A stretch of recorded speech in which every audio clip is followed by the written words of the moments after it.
Angan Luxury Apartments with golf course near Mopa Airport starting from 34.82 lakhs. Get a short rental up to rupees 15,000. Terms and conditions apply.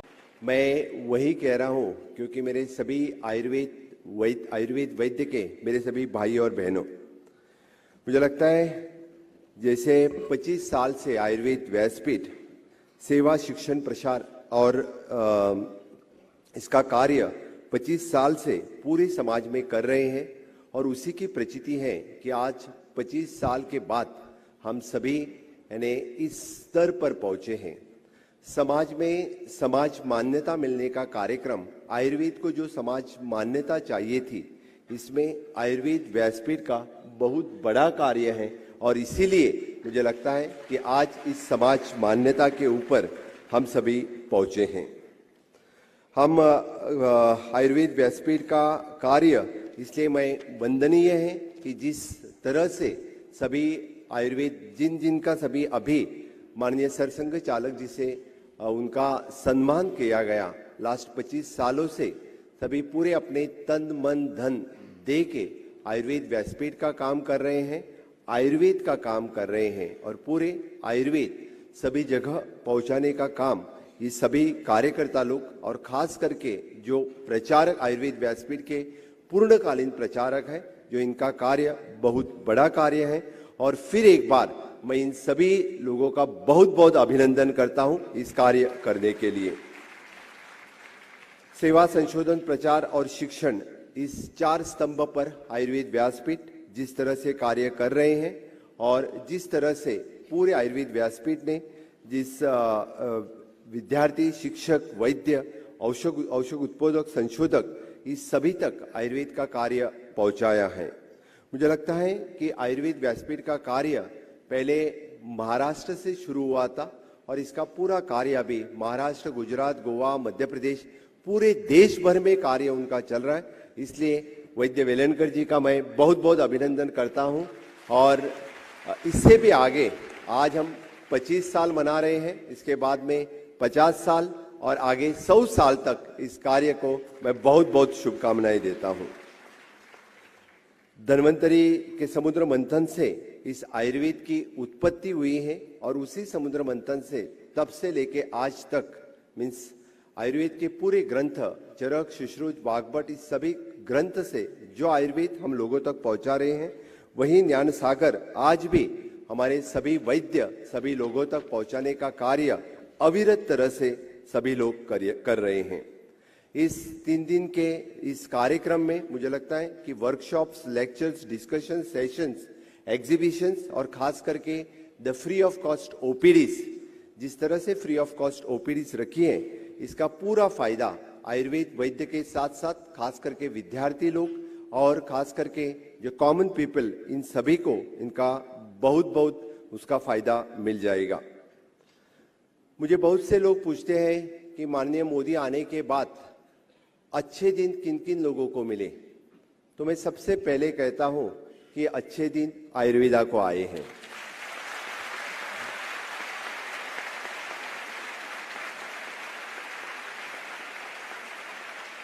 अच्छे दिन इसलिए आए हैं क्योंकि समाज मान्यता देने का काम हम सभी वैद्यों ने और हम सभी ऑर्गेनाइजेशन समाज मान्यता देने के काम कई सालों से कर रहे थे, क्योंकि हम आज़ादी का अमृत काल मना रहे हैं और लास्ट 70 साल से हमारा आयुर्वेद का डॉक्टर, आयुर्वेद का वैद्य पूरे समाज में अपने को समाज मान्यता के लिए प्रखर प्रयत्न कर रहा था।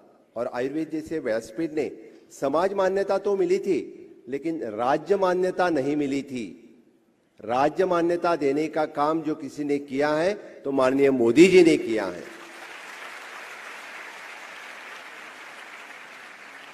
फर्स्ट टाइम 2014 के बाद माननीय पंतप्रधान नरेंद्र मोदी जी का केंद्र में भारतीय जनता पार्टी का सरकार आया और the first time in the history of the government of India यानी आयुष मिनिस्ट्री फॉर्म हो चुकी।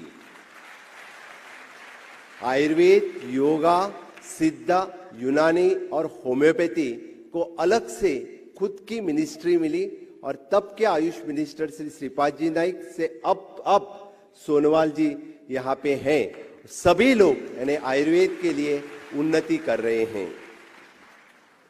द सेकेंड चीज, नॉट ओनली द राज्य मान्यता इन भारत देश में ही नहीं, तो पूरे राज्य मान्यता अपने को मुझे लगता है कि वर्ल्ड लेवल पे मिली है।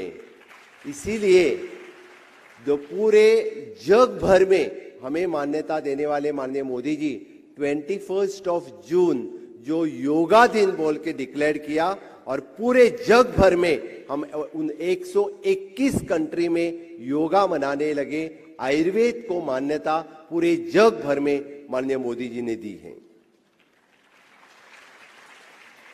और इसी को लेके मुझे लगता है कि इस बार की जो थीम है, हर दिन हर घर आयुर्वेदा, और इसी को लेके आज हम सभी लोग जो काम कर रहे हैं, इससे और एक सबसे बड़ा काम जो इस साल हुआ, विच is N global centre for the traditional medicine in Jamnagar, जो WHO और गवर्नमेंट ऑफ इंडिया के टाइप से हुआ है, ये तो सबसे बड़ी बात देश में हम कर सके।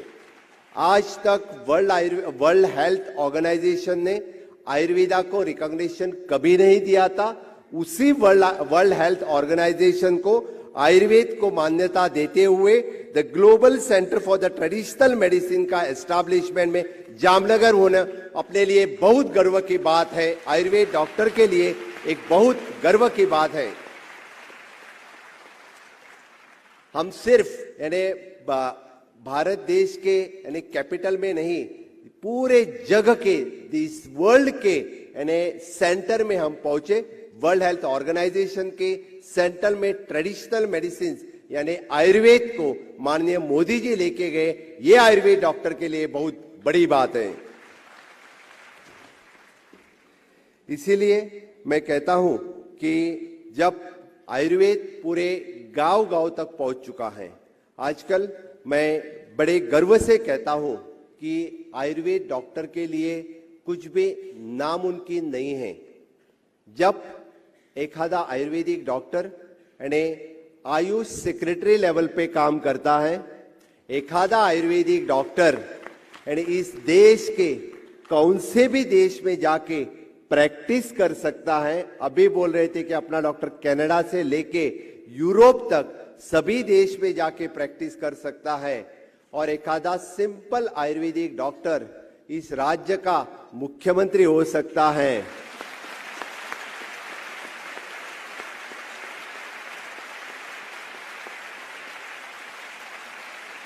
इसीलिए मैं मेरे खास करके जो स्टूडेंट्स मित्र जो ऊपर बैठे हैं, इनके लिए कहता हूं कि आयुर्वेद कुछ कम नहीं है। आयुर्वेद के डॉक्टर कुछ भी कर सकते हैं। That is the spirit for the Ayurveda doctor.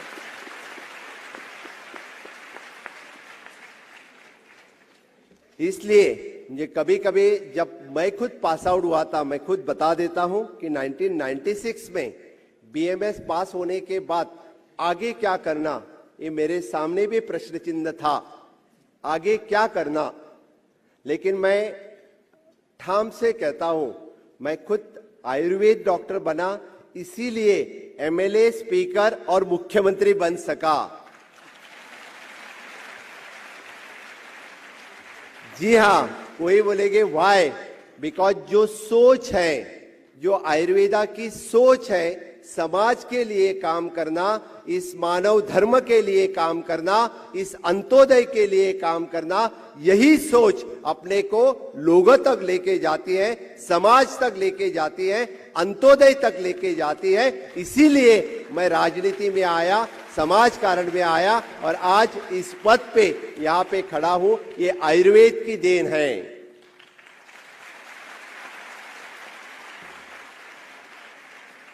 Definitely इसलिए मैं मेरे सभी आयुर्वेदिक डॉक्टर्स भाई बहन को कहूंगा कि आयुर्वेद डिग्री लेने के बाद किसी को पश्चाताप करने की जरूरत नहीं है। वो दिन भूल जाओ, अभी दिन अच्छे दिन आए हैं।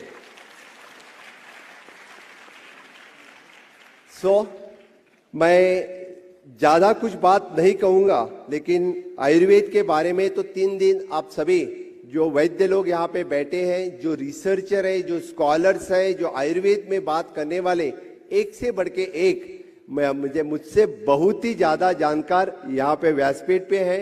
आगे आने वाले 3 दिन में, तो डेफिनेटली इससे भी ज़्यादा इससे भी ज़्यादा बात करने वाले हमेशा के लिए यहाँ पे यानी कंटिन्यूअसली यहाँ पे बात करेंगे।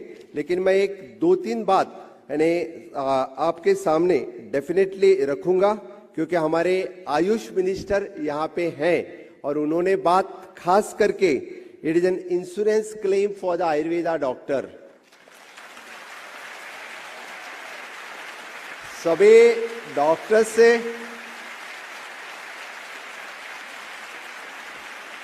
being an Ayurvedic doctor, it is my request for our Honorable Minister of the Ayush, Shri Sonowal ji, जो हमारे इंश्योरेंस क्लेम आयुर्वेदिक डॉक्टर्स के रहते हैं, वो इंश्योरेंस क्लेम सेटल करने के लिए आप ही कोशिश कर सकते हैं। तो आप ही ने ये मुद्दा उठाना चाहिए और आप ही ने ये मुद्दा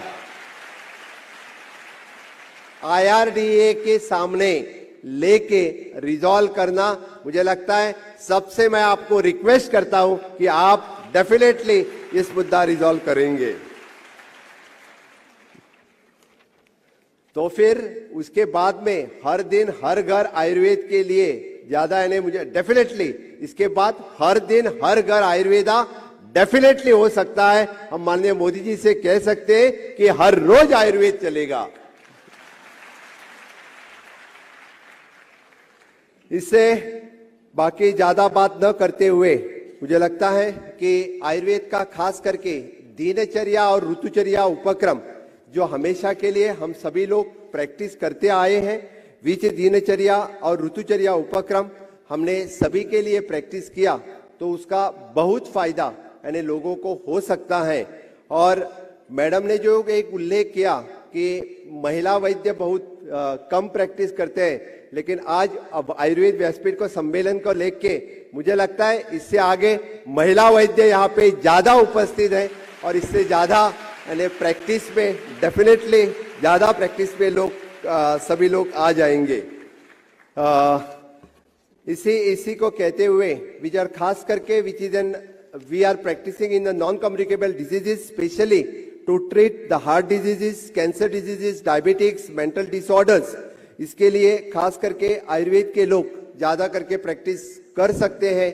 और आजकल मैं खास करके सिर्फ एक ही मेरा खुद का अनुभव आपके सामने शेयर कर देता हूं। आजकल डायलिसिस के जो कोई something the serum value, serum creatinine बढ़ी तो directly go for the dialysis, continuously easily बोल देते हैं। लेकिन अपने आयुर्वेद के डॉक्टर्स इस डायलिसिस को अवॉइड कर सकते हैं। तो इसके ऊपर रिसर्च हमारे गोवा में बहुत सारे डॉक्टर्स इसके ऊपर रिसर्च कर रहे हैं। They are avoiding the dialysis.